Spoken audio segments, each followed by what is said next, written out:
जय श्रीमन नारायण। वेदों को समझने के लिए 6 वेदांग हैं।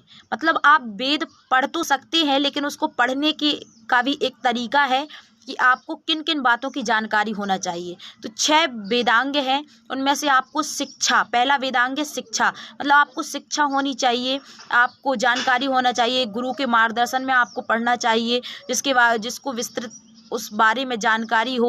एक मठ, जो हमारे मठ होते हैं भारत में, मठों के तहत हर मठ के अंतर्गत एक वेद रखा गया है। उस वेद को समझने के लिए इन्हीं वेदांगों की शिक्षा दी जाती है। जैसे शिक्षा, पहला वेदांग है शिक्षा की आवश्यकता होती है आपको।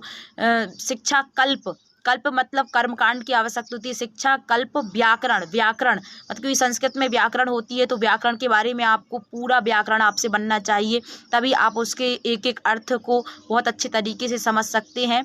तो 6 वेदांग में से हो गया पहला शिक्षा, कल्प, व्याकरण, निरुक्त। निरुक्त मतलब कठिन शब्दों को समझने के लिए, जो कठिन शब्द होते हैं, कठिन शब्दों की एक, जैसे हमारे यहाँ पर शब्दावली होती थी, वैसे ही निरुक्त के अंतर्गत आता है। निरुक्त छंद, क्योंकि संस्कृत में जो श्लोक होते हैं अलग अलग छंदों से पढ़े जाते हैं, तो छंदों के बारे में भी छंद। और ज्योतिष, ज्योतिष के बारे में भी आपको जानकारी होना चाहिए। इस प्रकार से ये हो गए 6 वेदांग, जो वेदों को समझने के लिए, पढ़ने के लिए बहुत सहायक होते हैं। हमारे यहाँ पर 6 वेदांग हैं।